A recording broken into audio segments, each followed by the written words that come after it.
ਗੁਰੂ ਗਿਆਨ ਟੀਵੀ ਦੇ ਸਮੂਹ ਦਰਸ਼ਕਾਂ ਨੂੰ ਵਾਹਿਗੁਰੂ ਜੀ ਕਾ ਖਾਲਸਾ ਵਾਹਿਗੁਰੂ ਜੀ ਕੀ ਫਤਿਹ। ਅੱਜ ਫਿਰ ਅਸੀਂ ਬਾਬਾਣੀਆਂ ਕਹਾਣੀਆਂ ਪੁੱਤ ਸਪੁੱਤ ਕਰੇਨ ਐਪੀਸੋਡ ਲੈ ਕੇ ਤੁਹਾਡੇ ਤੱਕ ਪਹੁੰਚ ਰਹੇ ਹਾਂ।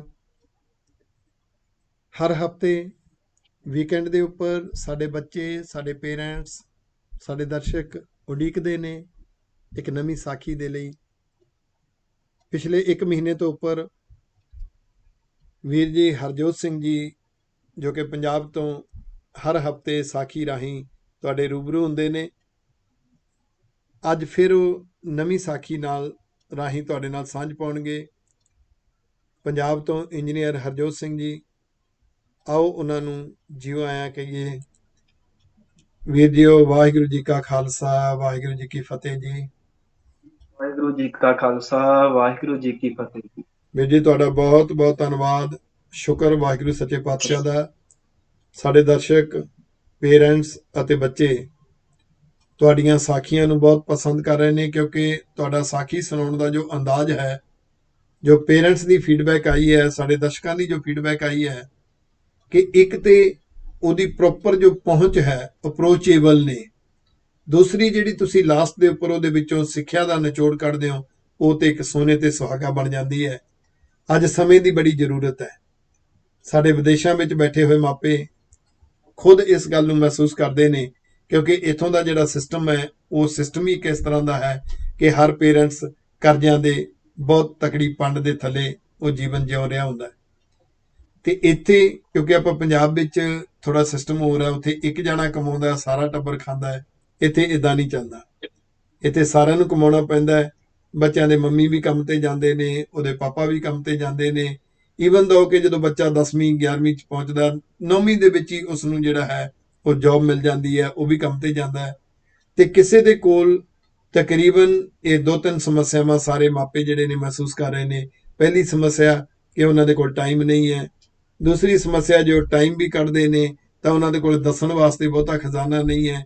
ਤੀਸਰਾ, ਉਹ ਬੱਚਿਆਂ ਨੂੰ ਆਬਜ਼ਰਵ ਨਹੀਂ ਕਰ ਪਾਉਂਦੇ, ਉਹਨਾਂ ਨੂੰ ਮਾਹੌਲ ਨਹੀਂ ਦੇ ਪਾਉਂਦੇ, ਬਹੁਤਾ ਚਿਰ ਬਿਠਾ ਨਹੀਂ ਸਕਦੇ। ਆਪਾਂ ਦੇਖਦੇ ਕੈਂਪਾਂ ਦੇ ਵਿੱਚ, ਗੁਰਮਤਿ ਕਲਾਸਾਂ ਦੇ ਵਿੱਚ ਬੱਚੇ 4-4 5-5 ਘੰਟੇ ਆਨੰਦ ਮਾਣਦੇ ਨੇ। ਭੁੱਲ ਜਾਓ ਕਿ ਘਰ ਦੇ ਵਿੱਚ ਪੇਰੈਂਟਸ ਉਹਨੂੰ 2 ਘੰਟੇ ਵੀ ਬਿਠਾ ਲਏਗਾ, ਜਾਂ 2 ਘੰਟੇ ਬਿਠਾ ਕੇ ਉਹਦੇ ਕੋਲੇ ਉਹ ਇੰਟਰਸਟਡ ਖਜ਼ਾਨਾ ਹੋਏਗਾ, ਫਿਰ ਉਹਨਾਂ ਦੇ ਲੈਵਲ ਦਾ ਖਜ਼ਾਨਾ ਉਹਨਾਂ ਕੋਲ ਨਹੀਂ ਹੁੰਦਾ। ਜਿਸ ਕਰਕੇ ਇੱਥੋਂ ਦੇ ਪੇਰੈਂਟਸ ਮਹਿਸੂਸ ਕਰਦੇ ਨੇ ਕਿ ਸਾਡੇ ਕੋਲ ਬਣਿਆ ਬਣਾਇਆ ਖਜ਼ਾਨਾ ਕੋਈ ਪਹੁੰਚਾ ਦੇਵੇ, ਤੇ ਉਹ ਆਸ਼-ਆਸ਼ ਕਰ ਉੱਠਦੇ ਨੇ। ਇਹ ਆਪਣਾ ਪ੍ਰੋਗਰਾਮ ਜੋ ਪਿਛਲੇ 1.5 ਮਹੀਨੇ ਤੋਂ ਚੱਲ ਰਿਹਾ ਹੈ, ਉਸ ਨੂੰ ਦੇਖ ਕੇ ਸਾਰੇ ਪੇਰੈਂਟਸ ਅਤੇ ਦਰਸ਼ਕ ਬਹੁਤ ਖੁਸ਼ ਨੇ। ਬੱਚੇ ਤੁਹਾਡੇ ਅੰਦਾਜ਼ ਨੂੰ ਬਹੁਤ ਲਾਈਕ ਕਰਦੇ ਨੇ। ਤੁਸੀਂ ਹਰ ਹਫਤੇ ਉਹਨਾਂ ਦੇ ਨਾਲ ਇੱਕ ਨਵੀਂ ਸਾਖੀ ਰਾਹੀਂ ਸਾਂਝ ਪਾਉਂਦੇ ਹੋ। ਅੱਜ ਫਿਰ ਇੱਕ ਨਵੀਂ ਸਾਖੀ ਉਹਨਾਂ ਬੱਚਿਆਂ ਤੱਕ, ਸਾਡੇ ਦਰਸ਼ਕਾਂ ਤੱਕ ਤੁਸੀਂ ਸਾਂਝ ਪਾਉਣੀ ਹੈ। ਬਾਬਾਣੀਆਂ ਕਹਾਣੀਆਂ ਪੁੱਤ ਸਪੁੱਤ ਕਰੇਨ ਪ੍ਰੋਗਰਾਮ ਦੇ ਵਿੱਚ ਤੁਹਾਨੂੰ ਜਿਉ ਆਇਆਂ ਨੂੰ। ਤੁਹਾਡਾ ਬਹੁਤ ਬਹੁਤ ਧੰਨਵਾਦ ਜੀ। ਸੰਗਤ ਜੀਓ, ਵਾਹਿਗੁਰੂ ਜੀ ਕਾ ਖਾਲਸਾ ਵਾਹਿਗੁਰੂ ਜੀ ਕੀ ਫਤਿਹ। ਵਾਹਿਗੁਰੂ ਜੀ ਕਾ ਖਾਲਸਾ ਵਾਹਿਗੁਰੂ ਜੀ ਕੀ ਫਤਿਹ। ਧੰਨ ਗੁਰੂ ਨਾਨਕ ਸਾਹਿਬ ਮਹਾਰਾਜ ਜੀ ਦੇ ਬਹੁਤ ਸਿੱਖਿਆਵਾਂ ਦੇ ਨਾਲ ਅਸੀਂ ਆਏ ਦਿਨ ਸਾਂਝ ਪਾਉਂਦੇ ਹਾਂ। ਜਪਜੀ ਸਾਹਿਬ ਉਹਨਾਂ ਸਿੱਖਿਆਵਾਂ ਦਾ ਭੰਡਾਰ ਹੈ, ਖਜ਼ਾਨਾ ਹੈ। ਤੇ ਗੁਰੂ ਗ੍ਰੰਥ ਸਾਹਿਬ ਮਹਾਰਾਜ ਜੀ ਦੀ ਬਾਣੀ ਇੱਕ ਅਖੁੱਟ ਖਜ਼ਾਨਾ ਹੈ। ਪਰ ਜਦੋਂ ਅਸੀਂ ਗੁਰੂ ਨਾਨਕ ਸਾਹਿਬ ਜੀ ਦੇ ਮੁੱਢਲੇ ਸਿਧਾਂਤਾਂ ਦੀ ਗੱਲ ਕਰਦੇ ਹਾਂ, ਤਾਂ ਸ਼ਾਇਦ ਇਹ ਬੱਚਾ ਜਾਣਦਾ ਹੈ ਵੀ ਗੁਰੂ ਨਾਨਕ ਸਾਹਿਬ ਜੀ ਨੇ 3 ਮੁੱਢਲੇ ਸਿਧਾਂਤ ਦਿੱਤੇ ਨੇ। ਔਰ ਉਹ ਮੁੱਢਲੇ ਸਿਧਾਂਤ ਹਨ: ਕਿਰਤ ਕਰੋ, ਨਾਮ ਜਪੋ, ਔਰ ਵੰਡ ਕੇ ਛਕੋ। ਔਰ ਗੁਰੂ ਸਾਹਿਬ ਜੀ ਕਹਿੰਦੇ ਨੇ ਵੀ ਜੇ ਕੋਈ ਇਨਸਾਨ ਅਧਿਆਤਮਕ ਤੌਰ ਤੇ ਔਰ ਸਮਾਜਿਕ ਤੌਰ ਤੇ ਤਰੱਕੀ ਕਰਨੀ ਚਾਹੁੰਦਾ ਹੈ, ਇਹਨਾਂ 3 ਸਿਧਾਂਤਾਂ ਨੂੰ ਆਪਣੇ ਜੀਵਨ ਤੇ ਅਮਲ ਕਰ ਲਵੇ। ਵੈਸੇ ਇਹ ਇੱਕ ਬੜੀ ਵੱਡੀ ਕ੍ਰਾਂਤੀ ਸੀ, ਕਿਉਂਕਿ ਦੇਖਣ ਨੂੰ ਸਿਰਫ ਇਹ ਛੋਟੇ ਜਿਹੇ 3 ਬਚਨ ਲੱਗਦੇ ਨੇ: ਕਿਰਤ ਕਰੋ, ਨਾਮ ਜਪੋ ਤੇ ਵੰਡ ਛਕੋ। ਪਰ ਇਹ ਧਾਰਮਿਕ ਦੁਨੀਆ ਦੇ ਵਿੱਚ ਇੱਕ ਬਹੁਤ ਵੱਡੀ ਕ੍ਰਾਂਤੀ ਸੀ। ਅੱਜ ਤੱਕ ਮੱਤਾਂ ਤਾਂ ਬਹੁਤ ਸਨ, ਪਰ ਕਦੀ ਕਿਸੇ ਦਾ ਇਹ ਸਲੋਗਨ ਨਹੀਂ ਰਿਹਾ ਵੀ ਜਦੋਂ ਕਿਸੇ ਧਾਰਮਿਕ ਪੁਰਸ਼ ਨੇ ਇਹ ਨਾਅਰਾ ਹੀ ਬੁਲੰਦ ਕਰ ਦਿੱਤਾ ਹੋਵੇ ਵੀ ਕਿਰਤ ਕਰੋ। ਕਿਉਂਕਿ ਹਜੇ ਤੱਕ ਤਾਂ ਪ੍ਰਚਲਿਤ ਇਹ ਸੀ ਵੀ ਜੇ ਧਰਮੀ ਹੋਣਾ ਹੈ, ਘਰ ਛੱਡਣਾ ਪੈਣਾ ਜੀ, ਨੌਕਰੀਆਂ ਛੱਡਣੀਆਂ ਪੈਣੀਆਂ ਜੀ, ਜੰਗਲ ਬਣਾ, ਪਹਾੜਾਂ ਤੇ ਜਾ ਕੇ ਬਹਿ ਜਾਓ। ਹਜੇ ਤੱਕ ਧਰਮ ਦਾ ਇਹ ਸਲੋਗਨ ਹੁੰਦੇ ਸਨ। ਹੂੰ ਪਰ ਦੁਨੀਆ ਦਾ ਪਹਿਲਾ ਰਹਿਬਰ ਇਸ ਧਰਤੀ ਤੇ ਆਇਆ ਜਿਨੇ ਧਰਮੀ ਬਣਨ ਲਈ ਪਹਿਲਾ ਅਸੂਲ ਹੀ ਇਹ ਦੇ ਦਿੱਤਾ, ਭਾਈ ਕਿਰਤ ਕਰੋ। ਬਾਕੀ ਗੱਲਾਂ ਬਾਅਦ ਦੇ ਵਿੱਚ, ਨਾਮ ਜਪੋ ਵੀ ਬਾਅਦ ਦੇ ਵਿੱਚ, ਪਹਿਲਾਂ ਕਿਰਤ ਕਰੋ। ਪਰ ਮੈਂ ਸੋਚਦਾ ਵੀ ਕੱਲਾ ਮੇਰੇ ਸਤਿਗੁਰੂ ਜੀ ਨੇ ਇਹ ਸਲੋਗਨ ਲਾਇਆ ਹੀ ਨਹੀਂ, ਕੱਲਾ ਨਾਰਾ ਬੁਲੰਦੀ ਨਹੀਂ ਕੀਤਾ, ਹੂੰ ਸਤਿਗੁਰੂ ਜੀ ਨੇ ਆਪ ਵੀ ਇਹਨੂੰ ਅਮਲ ਦੇ ਵਿੱਚ ਲੈ ਕੇ ਆਂਦਾ। ਕਿਉਂਕਿ ਜਦੋਂ ਗੁਰਬਾਣੀ ਦਾ ਪਾਠ ਕਰਦੇ ਆ ਨਾ, ਇੱਕ ਗੱਲ ਇਹ ਸਮਝ ਪੈਂਦੀ ਏ ਕਿ ਜਦੋਂ ਵੀ ਦੁਨੀਆ ਦੇ ਵਿੱਚ ਕ੍ਰਾਂਤੀ ਆਈ ਏ, ਕ੍ਰਾਂਤੀ ਉਹਨਾਂ ਲੋਕਾਂ ਤੋਂ ਆਈ ਏ ਜਿਹੜੇ ਲੋਕ ਉਹਨਾਂ ਵਿਚਾਰਾਂ ਨੂੰ ਆਪਣੇ ਤੇ ਵੀ ਅਮਲ ਕਰਦੇ। ਕੀ ਬਾਤ। ਕਿਰਤ ਕਰਨ ਦੀ ਕ੍ਰਾਂਤੀ ਕਿਰਤੀਆਂ ਪਾਸੋਂ ਹੀ ਆ ਸਕਦੀ ਸੀ, ਤੇ ਇਸ ਕਰਕੇ ਗੁਰੂ ਨਾਨਕ ਸਾਹਿਬ ਨੇ ਕਿਰਤ ਕੀਤੀ ਹੈ। ਮਹਾਰਾਜ ਨੇ ਤਾਂ ਸਪਸ਼ਟ ਬਚਨ ਵਰਤੇ। ਮਹਾਰਾਜ ਕਹਿੰਦੇ ਗੁਰ ਪੀਰ ਸਦਾਏ ਮੰਗਣ ਜਾਏ ਤਾਕੇ ਮੂਲ ਨਾ ਲੱਗੀਐ ਪਾਏ।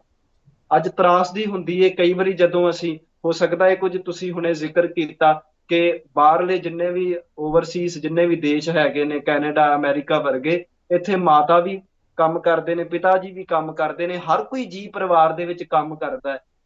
ਪਰ ਜਦੋਂ ਅਸੀਂ ਪੰਜਾਬ ਦੇ ਹਾਲਾਤ ਦੇਖਦੇ ਆ ਨਾ, ਕਈ ਵਾਰੀ ਹਿਰਦੇ 'ਚ ਦੁੱਖ ਹੁੰਦਾ ਹੈ ਕਿ ਮੈਂ ਤਾਂ ਇੱਥੋਂ ਤੱਕ ਕਈ ਪਰਿਵਾਰਾਂ ਦੇ ਨੌਜਵਾਨ ਮੁੰਡੇ ਵੀ ਅੱਜ ਬੇਰੁਜ਼ਗਾਰ ਦੇਖੇ ਨੇ।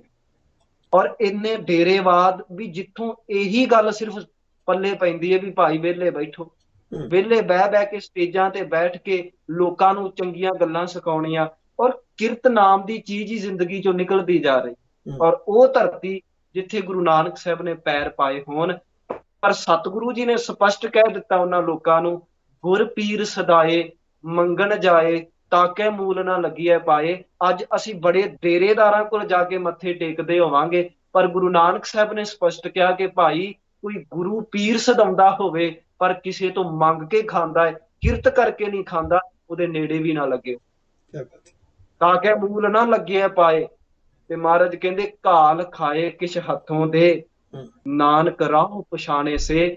ਜ਼ਿੰਦਗੀ ਦਾ ਸਹੀ ਰਸਤਾ ਉਹ ਲੱਭਦਾ ਹੈ ਜਿਹੜਾ ਆਪਣੀ ਮਿਹਨਤ ਕਰਕੇ ਕਮਾਈ ਕਰਦਾ ਹੈ, ਔਰ ਉਸ ਕਮਾਈ ਦੇ ਵਿੱਚੋਂ ਫਿਰ ਦੁਨੀਆ ਨੂੰ ਵੀ ਵੰਡਦਾ।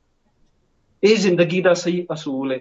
ਸਤਿਗੁਰੂ ਗੁਰੂ ਨਾਨਕ ਸਾਹਿਬ ਮਹਾਰਾਜ ਜਦੋਂ ਪੜ੍ਹਾਈ ਕੰਪਲੀਟ ਕਰ ਲੈਂਦੇ ਨੇ, ਕਹਿੰਦੇ ਨੇ ਕਿ ਆਪ ਜੀ ਨੇ ਆਪਣੇ ਪਿਤਾ ਜੀ ਨੂੰ ਬੇਨਤੀ ਕੀਤੀ, ਪਿਤਾ ਜੀ ਹੁਣ ਆਪ ਜੀ ਮੈਨੂੰ ਆਗਿਆ ਦਿਓ, ਘਰ ਦੀਆਂ ਮੱਝਾਂ ਡੰਗਰ ਔਰ ਖੇਤੀ ਦਾ ਕੰਮ ਮੈਂ ਸਾਂਭਣਾ ਚਾਹੁੰਦਾ। ਇੱਥੇ ਮੈਂ ਇੱਕ ਗੱਲ ਜ਼ਿਕਰ ਕਰ ਦੇਵਾਂ, ਕਈ ਵਾਰੀ ਦੁੱਖ ਹੁੰਦਾ ਹੈ ਜਦੋਂ ਸਾਡੇ ਲੋਕ ਵਾਰ-ਵਾਰ ਇਹ ਗੱਲ ਪ੍ਰਚਾਰਨ ਲੱਗ ਜਾਂਦੇ ਨੇ ਜੀ ਵੀ ਗੁਰੂ ਸਾਹਿਬ ਜੀ ਦਾ ਤਾਂ ਕੰਮ ਕਰਨ ਨੂੰ ਜੀ ਨਹੀਂ ਸੀ ਕਰਦਾ ਜੀ, ਗੁਰੂ ਸਾਹਿਬ ਜੀ ਨੇ ਖੇਤਾਂ ਦੇ ਵਿੱਚ ਕੰਮ ਕਰਨੋਂ ਨਾ ਕਰ ਦਿੱਤੀ, ਮੱਝਾਂ ਡੰਗਰ ਦੇ ਵੇਲੇ ਲਾਪਰਵਾਹੀ ਦੇ ਜ਼ਿਕਰ ਕਰ ਦਿੰਦੇ। ਤੇ ਮੈਂ ਸੋਚਦਾ ਜਦੋਂ ਅਸੀਂ ਗੁਰੂ ਸਾਹਿਬ ਦੇ ਜੀਵਨ ਸਿੱਖਿਆਵਾਂ ਤੇ ਬਾਣੀ ਨਾਲ ਸਾਂਝ ਪਾਉਂਦੇ ਆ, ਇਹ ਹੋ ਹੀ ਨਹੀਂ ਸਕਦਾ ਕਿ ਕਿਰਤ ਦਾ ਨਾਰਾ ਬੁਲੰਦ ਕਰਨ ਵਾਲਾ ਮੇਰਾ ਪਾਤਸ਼ਾਹ ਕਦੀ ਲਾਪਰਵਾਹ ਹੋਵੇ ਕਿਰਤ ਤੋਂ। ਇਹ ਕਦੀ ਨਹੀਂ ਹੋ ਸਕਦਾ। ਇਸ ਕਰਕੇ ਮੈਂ ਗੁਰੂ ਸਾਹਿਬ ਜੀ ਦੇ ਬਚਨਾਂ ਤੋਂ ਭਾਵ ਲੈ ਕੇ ਇਹ ਗੱਲ ਕਹਿ ਰਿਹਾ ਕਿ ਪਿਤਾ ਜੀ ਨੂੰ ਬੇਨਤੀ ਕੀਤੀ, ਪਿਤਾ ਜੀ ਇਹ ਜ਼ਿੰਮੇਵਾਰੀ ਹੁਣ ਮੈਂ ਸਾਂਭਣੀ।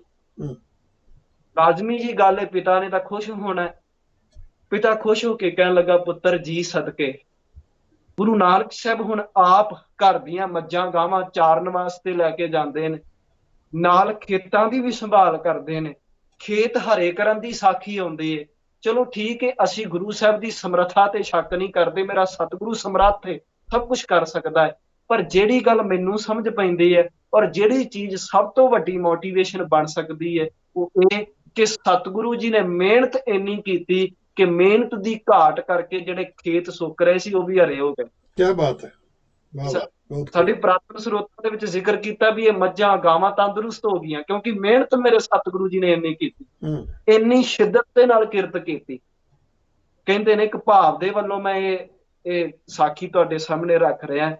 ਕਹਿੰਦੇ ਨੇ ਇੱਥੇ ਸਤਿਗੁਰੂ ਜੀ ਕਿਰਤ ਕਰ ਰਹੇ ਨੇ, ਇੱਕ ਨੌਜਵਾਨ ਇਨਸਾਨ ਕੋਲੋਂ ਲੰਘਿਆ ਤੇ ਉਹਨੇ ਬੋਲ ਕੇ, ਨਾਨਕ ਇਹ ਤੂੰ ਕੀ ਕੰਮ ਕਰ ਰਿਹਾ? ਮੱਝਾਂ ਚਾਰ ਰਿਹਾ ਹੈ, ਗਾਵਾਂ ਚਾਰ ਰਿਹਾ ਹੈ, ਕੀ ਕਰ ਰਿਹਾ? ਤੂੰ ਪਟਵਾਰੀ ਦਾ ਮੁੰਡਾ, ਅਮੀਰਜ਼ਾਦਿਆਂ ਦਾ ਮੁੰਡਾ, ਤੇਰੇ ਘਰ ਨੌਕਰ ਕੰਮ ਕਰਦੇ ਨੇ, ਤੇ ਪਟਵਾਰੀ ਦਾ ਮੁੰਡਾ ਹੋਵੇ ਜਿਹਦੇ ਘਰ ਨੌਕਰ ਕੰਮ ਕਰਦੇ ਹੋਣ, ਉਹ ਇਹ ਕੰਮ ਆਪ ਕਰਦਾ ਹੋਵੇ, ਨੌਕਰਾਂ ਤੋਂ ਕਿਉਂ ਨਹੀਂ ਕਰਾ ਲੈਂਦਾ? ਆਪ ਕਰਨ ਲੱਗ ਪਿਆ। ਸਤਿਗੁਰੂ ਨੇ ਇੱਥੇ ਮੁਸਕਰਾ ਕੇ ਜਵਾਬ ਦਿੱਤਾ, ਕਹਿਣ ਲੱਗੇ, ਭਲਿਆ ਪੁਰਸ਼ਾ, ਆਪਣਾ ਕੰਮ ਦੂਜਿਆਂ ਤੋਂ ਦੋ ਲੋਕ ਹੀ ਕਰਾ ਸਕਦੇ। ਇੱਕ ਤਾਂ ਉਹ ਜਿਹੜੇ ਸਰੀਰ ਕਰਕੇ ਅਪਾਹਜ ਨੇ, ਸਰੀਰ ਕੰਮ ਕਰਨੋਂ ਬੰਦ ਕਰ ਗਿਆ। ਉਹ ਲੋਕ ਤਾਂ ਪਾਣੀ ਵੀ ਪੀਣਾ ਹੋਵੇ ਤੇ ਕਿਸੇ ਨੂੰ ਕਹਿੰਦੇ ਨੇ। ਸਰੀਰ ਕਰਕੇ ਅਪਾਹਜ ਲੋਕ ਆਪਣਾ ਕੰਮ ਦੂਜਿਆਂ ਤੋਂ ਕਰਾਉਂਦੇ ਨੇ, ਤੇ ਦੂਜੇ ਉਹ ਲੋਕ ਜਿਹੜੇ ਮਨ ਕਰਕੇ ਅਪਾਹਜ ਹੋ ਚੁੱਕੇ ਨੇ, ਮਨ ਕਰਕੇ ਆਲਸੀ ਹੋ ਚੁੱਕੇ ਨੇ। ਮਹਾਰਾਜ ਕਹਿੰਦੇ ਸਰੀਰ ਦੇ ਅਪਾਹਜ ਤੇ ਮਨ ਦੇ ਅਪਾਹਜ ਦੂਜਿਆਂ ਤੋਂ ਕੰਮ ਕਰਾਉਂਦੇ ਹੋਣਗੇ, ਪਰ ਮੈਂ ਨਾ ਸਰੀਰ ਕਰਕੇ ਅਪਾਹਜ ਹਾਂ, ਨਾ ਮਨ ਕਰਕੇ ਅਪਾਹਜ ਹਾਂ। ਇਸ ਕਰਕੇ ਆਪਣਾ ਕੰਮ ਮੈਂ ਆਪ ਹੀ ਕਰਾਂਗਾ, ਮੈਂ ਦੂਜਿਆਂ ਤੋਂ ਕਿਉਂ ਕਰਾਂ। ਜਿਵੇਂ ਮਹਾਰਾਜ ਨੇ ਬਾਣੀ ਦੇ ਵਿੱਚ ਵੀ ਬਚਨ ਕੀਤਾ ਨਾ, ਆਪਨ ਹੱਥੀ ਆਪਣਾ ਆਪੇ ਹੀ ਕਾਜ ਸਵਾਰੀਏ। ਭਾਈ ਆਪਣਾ ਕਾਜ ਆਪ ਸਵਾਰਨਾ ਸਿੱਖੋ। ਗੁਰੂ ਸਾਹਿਬ ਜੀ ਨੇ ਆਪਣੇ ਜੀਵਨ ਤੋਂ ਸਿਖਾਇਆ ਹੈ ਕਿ ਸਹੀ ਇਨਸਾਨ ਉਹੀ ਹੈ ਜਿਹੜਾ ਆਪਣਾ ਕੰਮ ਆਪ ਕਰਦਾ ਹੈ। ਸ਼ਾਇਦ ਇਸੇ ਕਰਕੇ ਗੁਰੂ ਨਾਨਕ ਸਾਹਿਬ ਜੀ ਜਦੋਂ 10ਵੇਂ ਜਾਮੇ ਚ ਆਏ, ਗੁਰੂ ਗੋਬਿੰਦ ਸਿੰਘ ਜੀ ਨੇ 52 ਹੁਕਮਾਂ ਚੋਂ ਇੱਕ ਹੁਕਮ ਇਹ ਵੀ ਕੀਤਾ ਕਿ ਆਪਣਾ ਕਰਨਯੋਗ ਕੰਮ ਆਪ ਕਰਨਾ, ਕਿਸੇ ਦੂਸਰੇ ਤੋਂ ਨਹੀਂ ਕਰਾਉਣਾ। ਤੇ ਮੈਂ ਕਹਿੰਦਾ ਵੀ ਸਾਡੇ ਬੱਚਿਆਂ ਨੂੰ ਇਹ ਆਦਤਾਂ ਪੈਣ, ਰੋਟੀ ਖਾ ਕੇ ਆਪਣੇ ਭਾਂਡੇ ਆਪ ਰੱਖਣੇ ਆਉਣ। ਇਹ ਨਹੀਂ ਵੀ ਰੱਖ ਹੁਣ ਮਾਈ ਆ ਕੇ ਚੱਕੇ, ਸਵੇਰੇ ਉੱਠ ਕੇ ਆਪਣਾ ਬੈੱਡ ਆਪ ਬਣਾਉਣ। ਬਿਲਕੁਲ ਜੀ, ਸਕੂਲੋਂ ਆਏ ਆਪਣੇ ਬੂਟ ਆਪ ਰੱਖਣ, ਆਪਣੇ ਬਸਤਰ ਆਪ ਰੱਖਣ। ਕੀ ਬਾਤ ਹੈ। ਇਹ ਆਦਤ ਪੈ ਜਾਵੇ। ਤੇ ਗੁਰੂ ਸਾਹਿਬ ਜੀ ਨੇ ਬਾਲ ਉਮਰੇ ਇਹੋ ਜਿਹਾ ਅਮਲ ਕਰਕੇ ਦਿਖਾਇਆ ਸਾਨੂੰ। ਕਿਰਤ ਕਰਨ ਦਾ ਨਾਅਰਾ ਦਿੱਤਾ। ਤੇ ਦੂਸਰਾ ਆਪਾਂ ਪੜ੍ਹਦੇ ਹਾਂ, ਕਿਰਤ ਕਰਦਿਆਂ ਵੀ ਮੇਰੇ ਸਤਿਗੁਰੂ ਜੀ ਪ੍ਰਮਾਤਮਾ ਦੀ ਯਾਦ ਨਾਲ ਜੁੜੇ ਰਹੇ। ਔਰ ਜਿਹੜਾ ਪ੍ਰਮਾਤਮਾ ਦੀ ਯਾਦ ਨਾਲ ਜੁੜਿਆ ਰਹਿੰਦਾ ਹੈ, ਉਹ ਕਿਰਤ ਕਰਦਿਆਂ ਉਹੀ ਇਮਾਨਦਾਰ ਰਹਿੰਦਾ ਹੈ। ਜਿਹਨੂੰ ਪ੍ਰਮਾਤਮਾ ਦੀ ਯਾਦ ਭੁੱਲ ਗਈ, ਉਹ ਕਿਰਤ ਤਾਂ ਕਈ ਵਾਰੀ ਕਰਦਾ ਹੈ, ਪਰ ਧਰਮ ਦੀ ਕਿਰਤ ਨਹੀਂ ਕਰਦਾ। ਕਿਰਤ ਚੋਂ ਵੀ ਬੇਈਮਾਨੀ ਦਿਖਣ ਲੱਗ ਪਈ। ਇਸ ਕਰਕੇ ਤਾਂ ਹੀ ਮੇਰੇ ਸਤਿਗੁਰੂ ਨੇ ਕਿਹਾ ਕਿ ਕਿਰਤ ਕਰਦਿਆਂ ਪ੍ਰਮਾਤਮਾ ਦੀ ਯਾਦ ਵੀ ਹਿਰਦੇ ਚ ਵਸੋ। ਤੇ ਫਿਰ ਇਹ ਸਿਧਾਂਤ ਪੜ੍ਹਦਿਆਂ ਵੰਡ ਕੇ ਛਕਣਾ। ਕਹਿੰਦੇ ਨੇ ਵੀ ਇਸ ਤੋਂ ਬਾਅਦ ਸਮਾਂ ਲੰਘਿਆ। ਪਿਤਾ ਨੇ ਕਿਹਾ, ਪੁੱਤਰ ਮੱਝਾਂ ਗਾਵਾਂ ਤਾਂ ਚਲੋ ਸਾਂਭ ਲਵਾਂਗੇ, ਹੁਣ ਤੂੰ ਵੱਡਾ ਹੋ ਗਿਆ, ਆਪਾਂ ਕੋਈ ਹੋਰ ਕਿਰਤ ਕਰਦੇ ਆਂ, ਵਪਾਰ ਕਰਦੇ ਆਂ। ਇਤਿਹਾਸ ਦੱਸਦਾ ਹੈ ਕਿ ਪਿਤਾ ਨੇ ਪੁੱਤਰ ਨੂੰ 20 ਰੁਪਏ ਦਿੱਤੇ। ਚਲੋ ਇਹਨੂੰ ਆਪਾਂ ਅੱਜ ਦੀ ਭਾਸ਼ਾ ਚ ਕਹਿ ਦਿੰਦੇ ਆ, ਉਸ ਵਕਤ ਜਿਹੜੀ ਕਰੰਸੀ ਚੱਲਦੀ ਹੋਏਗੀ ਉਹ ਸ਼ਬਦ ਵਰਤੇ ਹੋਣਗੇ, ਪਰ ਅੱਜ ਦੀ ਡੇਟ ਦੇ ਵਿੱਚ ਆਪਾਂ ਸਮਝਣ ਲਈ ਕਹਿ ਦਿੰਦੇ ਆ ਵੀ ਤਕਰੀਬਨ 20 ਰੁਪਏ ਦਿੱਤੇ, ਸਿਰਫ ਸਮਝਣ ਵਾਸਤੇ। ਕਹਿੰਦੇ ਕੁਝ ਰੁਪਏ ਗੁਰੂ ਨਾਨਕ ਪਾਤਸ਼ਾਹ ਨੂੰ ਦਿੱਤੇ ਔਰ ਕਹਿਣ ਲੱਗੇ ਵੀ ਇਹਦਾ ਵਪਾਰ ਕਰਕੇ ਲਿਆ, ਕੋਈ ਲਾਹੇਵੰਦ ਚੀਜ਼ ਖਰੀਦੋ ਔਰ ਉਹਨੂੰ ਫਿਰ ਵੇਚੋ ਔਰ ਇਸ ਤਰ੍ਹਾਂ ਕਮਾਈ ਕਰਕੇ ਲਿਆਓ। ਮਹਾਰਾਜ ਕਹਿੰਦੇ ਲਾਹੇਵੰਦ ਚੀਜ਼। ਪਿਤਾ ਜੀ ਕਹਿੰਦੇ ਹਾਂ, ਸਭ ਤੋਂ ਲਾਹੇਵੰਦ ਚੀਜ਼। ਗੁਰੂ ਸਾਹਿਬ ਕਹਿੰਦੇ ਠੀਕ ਆ, ਤੁਸੀਂ ਸਭ ਤੋਂ ਲਾਹੇਵੰਦ ਚੀਜ਼ ਕਹੀ ਹੈ ਨਾ, ਮੈਂ ਸਭ ਤੋਂ ਲਾਹੇਵੰਦ ਚੀਜ਼ ਦਾ ਹੀ ਵਪਾਰ ਕਰਾਂ। ਕਹਿੰਦੇ ਨੇ ਇੱਕ ਸੱਜਣ ਨੂੰ ਨਾਲ ਲਿਆ ਤੇ ਗੁਰੂ ਸਾਹਿਬ ਜੀ ਵਪਾਰ ਕਰਨ ਨਿਕਲ ਗਏ ਇਹ ਪੈਸੇ ਲੈ ਕੇ। ਇਤਿਹਾਸ ਦੱਸਦਾ ਵੀ ਚੂੜਖਾਨੇ ਦੇ ਜੰਗਲਾਂ ਕੋਲ ਪਹੁੰਚੇ ਔਰ ਇੱਥੇ ਮੇਰੇ ਸਤਿਗੁਰੂ ਜੀ ਨੇ ਕੀ ਕੀਤਾ, ਇਹਨਾਂ 20 ਰੁਪਈਆਂ ਦਾ ਕੁਝ ਰਾਸ਼ਨ ਪਾਣੀ ਬਸਤਰ ਖਰੀਦੇ। ਔਰ ਇੱਥੇ ਜਿੰਨੇ ਵੀ ਗਰੀਬ ਲੋਕ ਸਨ, ਲੋੜਵੰਦ ਲੋਕ ਸਨ, ਕਿਉਂਕਿ ਮੈਂ ਇੱਥੇ ਇਤਿਹਾਸ ਦੇ ਦੋਨੋਂ ਪਹਿਲੂ ਆਪ ਦੇ ਸਾਹਮਣੇ ਰੱਖਣਾ ਚਾਹਾਂਗਾ। ਇੱਕ ਤਾਂ ਉਹ ਲੋਕ ਜਿਹੜੇ ਲੋੜਵੰਦ ਨੇ, ਗਰੀਬ ਨੇ, ਭੁੱਖੇ ਭਾਣੇ ਨੇ, ਮੇਰੇ ਸਤਿਗੁਰੂ ਜੀ ਨੇ ਉਹਨਾਂ ਦੀ ਲੋੜ ਪੂਰੀ ਕੀਤੀ ਇਹਨਾਂ ਪੈਸਿਆਂ ਦੇ ਨਾਲ। ਉਹਨਾਂ ਨੂੰ ਬਸਤਰ ਪਹਿਨਾਏ, ਉਹਨਾਂ ਨੂੰ ਖਾਣਾ ਪਾਣੀ ਰਾਸ਼ਨ ਪਹੁੰਚਾਇਆ। ਕੀ ਬਾਤ ਹੈ। ਔਰ ਦੂਸਰਾ ਕਹਿੰਦੇ ਨੇ ਕੁਝ ਸਾਧੂ ਬੈਠੇ ਸਨ ਔਰ ਉਹਨਾਂ ਨੂੰ ਵੀ ਭੋਜਨ ਛਕਾਇਆ। ਔਰ ਨਵੀਨ ਜਨਮ ਸਾਖੀ ਦੇ ਵਿੱਚ ਬੜੀ ਸੋਹਣੀ ਗੱਲ ਲਿਖੀ ਹੈ। ਕਹਿੰਦੇ ਕੋਈ ਕਿਰਤ ਛੱਡ ਕੇ ਬਾਹਰ ਬੈਠਾ ਹੋਵੇ ਨਾ ਭੁੱਖੇ ਪੇਟ, ਤੇ ਜਾਂਦਿਆਂ ਉਹਨੂੰ ਉਪਦੇਸ਼ ਦੇਣ ਲੱਗ ਜਾਓ, ਭਾਈ ਕਿਰਤ ਕਰਨੀ ਚਾਹੀਦੀ ਹੈ। ਭੁੱਖ ਦੇ ਨਾਲ ਬੈਠਾ ਬੰਦਾ ਇਹ ਗੱਲ ਕਿੱਥੋਂ ਸਮਝੇਗਾ। ਅੱਜ ਕੋਈ ਭੁੱਖਾ ਬੰਦਾ ਬੈਠਾ ਹੋਵੇ ਤੇ ਉਹਨੂੰ ਅਸੀਂ ਉੱਚੀਆਂ ਗੱਲਾਂ ਸਮਝਣ ਲੱਗ ਜਾਈਏ। ਜਿਹਦੀ ਸੁਰਤੀ ਭੁੱਖ ਤੇ ਪੇਟ ਤੇ ਖੜੀ ਏ, ਉਹਨੂੰ ਕਈ ਵਾਰੀ ਸਹੀ ਗੱਲ ਵੀ ਸਮਝ ਨਹੀਂ ਪੈਂਦੀ। ਇਸ ਕਰਕੇ ਮਹਾਰਾਜ ਨੇ ਉਪਦੇਸ਼ ਬਾਅਦ ਵਿੱਚ ਦਿੱਤਾ। ਪਹਿਲਾਂ ਉਹਨਾਂ ਦੀ ਭੁੱਖ ਪੂਰੀ ਕੀਤੀ, ਭਾਈ ਪਹਿਲਾਂ ਸਰੀਰ ਦੀਆਂ ਲੋੜਾਂ ਤਾਂ ਪੂਰੀਆਂ ਕਰ ਲਓ, ਕਿਉਂਕਿ ਜੇ ਸਰੀਰ ਦੀਆਂ ਲੋੜਾਂ ਪੂਰੀਆਂ ਨਹੀਂ ਨਾ ਹੋ ਰਹੀਆਂ ਤੇ ਬੰਦੇ ਦੀ ਸੁਰਤ ਉਹਨਾਂ ਲੋੜਾਂ ਤੇ ਹੀ ਖੜ ਜਾਵੇਗੀ, ਕਦੀ ਪ੍ਰਮਾਤਮਾ ਨਾਲ ਨਹੀਂ ਜੁੜ ਸਕੇ। ਇਸੇ ਕਰਕੇ ਸ਼ਾਇਦ ਮਹਾਰਾਜ ਨੇ ਪਹਿਲਾਂ ਕਿਰਤ ਕਰਨ ਦਾ ਹੋਕਾ ਦਿੱਤਾ, ਕਿਉਂਕਿ ਸਾਡੀਆਂ ਸਰੀਰ ਦੀਆਂ ਲੋੜਾਂ ਪੂਰੀਆਂ ਹੋਣਗੀਆਂ ਤਾਂ ਇਹ ਸੁਰਤ ਚਿੰਤਾ ਤੋਂ ਰਹਿਤ ਹੋ ਕੇ ਅੰਮ੍ਰਿਤ ਵੇਲੇ ਉੱਠ ਕੇ ਉਹਨੂੰ ਸਲਾਹ ਸਕੇ। ਨਹੀਂ ਤੇ ਵੇਖਦੇ ਆ ਜਿਨ੍ਹਾਂ ਦੀਆਂ ਲੋੜਾਂ ਪੂਰੀਆਂ ਨਹੀਂ ਹੁੰਦੀਆਂ, ਉਹ ਅਕਸਰ ਇਸੇ ਚਿੰਤਾ ਦੇ ਵਿੱਚ ਹੀ ਲੱਗੇ ਰਹਿੰਦੇ ਨੇ ਵੀ ਮੈਂ ਅਗਲੇ ਪਲ ਦੀ ਰੋਟੀ ਕਿਵੇਂ ਖਾਂ। ਇਸੇ ਕਰਕੇ ਮਹਾਰਾਜ ਨੇ ਪਹਿਲਾ ਹੋਕਾ ਕਿਰਤ ਦਾ ਦਿੱਤਾ। ਤੋ ਇਸ ਪ੍ਰਕਾਰ ਮੇਰੇ ਸਤਿਗੁਰੂ ਨੇ ਭੋਜਨ ਛਕਾਇਆ ਔਰ ਇਹ 20 ਰੁਪਈਆਂ ਦੀ ਇਸ ਤਰ੍ਹਾਂ ਵਰਤੋਂ ਕਰਕੇ ਕੁਝ ਦਿਨ ਉੱਥੇ ਰਹਿ ਕੇ ਵਾਪਸ ਪਰਤ ਗਏ। ਵਾਪਸ ਪਰਤੇ, ਪਿਤਾ ਨੇ ਪੁੱਛ ਲਿਆ, ਨਾਨਕ ਕੀ ਵਪਾਰ ਕੀਤਾ? ਸਤਿਗੁਰੂ ਜੀ ਕਹਿਣ ਲੱਗੇ, ਪਿਤਾ ਜੀ ਜੋ ਤੁਸੀਂ ਕਿਹਾ ਸੀ ਸਭ ਤੋਂ ਲਾਹੇਵੰਦ ਚੀਜ਼ ਦਾ ਵਪਾਰ ਕੀਤਾ। ਮਹਾਰਾਜ ਕਹਿੰਦੇ ਕਿੱਥੇ ਕਮਾਈ? ਮਹਾਰਾਜ ਜੀ ਕਹਿੰਦੇ ਕਮਾਈ ਤਾਂ ਹੋਈ ਏ, ਪਰ ਇਹ ਕਮਾਈ ਤੁਹਾਨੂੰ ਨਹੀਂ ਦਿਖਣੀ। ਪਿਤਾ ਜੀ ਕਹਿੰਦੇ ਸਪਸ਼ਟ ਦੱਸੋ ਕੀ ਕੀਤਾ? ਮਹਾਰਾਜ ਜੀ ਕਹਿੰਦੇ ਪਿਤਾ ਜੀ, ਮੈਂ ਉਹਨਾਂ ਰੁਪਈਆਂ ਦਾ ਕੁਝ ਬਸਤਰ, ਕੁਝ ਖਾਣਾ ਖਰੀਦ ਕੇ ਲੋੜਵੰਦਾਂ ਨੂੰ ਦੇ ਆ। ਕਹਿੰਦੇ ਪਿਤਾ ਜੀ ਗੁੱਸੇ ਹੁੰਦੇ ਨੇ, ਇਹ ਤੂੰ ਕੀ ਕੀਤਾ? ਹੂੰ। ਮੈਂ ਤਾਂ ਤੈਨੂੰ ਵਪਾਰ ਕਰਨ ਲਈ ਕਿਹਾ ਸੀ, ਲਾਹੇਵੰਦ ਚੀਜ਼ ਖਰੀਦਣ ਲਈ ਕਿਹਾ ਸੀ, ਤੇ ਤੂੰ ਉਹਨਾਂ ਪੈਸਿਆਂ ਨੂੰ ਵਿਅਰਥ ਗਵਾ ਕੇ ਆ ਗਿਆ।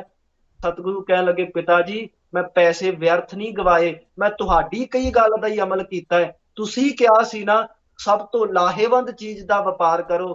ਤੇ ਮੇਰੇ ਪਿਤਾ ਜੀ, ਜਦੋਂ ਅਸੀਂ ਆਪਣੀ ਕਮਾਈ ਦੇ ਵਿੱਚੋਂ ਕੁਝ ਚੀਜ਼ ਖਰੀਦ ਕੇ ਲੋੜਵੰਦਾਂ ਨੂੰ ਵੰਡ ਦਈਏ ਤੇ ਉਦੋਂ ਪਰਮਾਤਮਾ ਦੀ ਖੁਸ਼ੀ ਮਿਲਦੀ ਏ।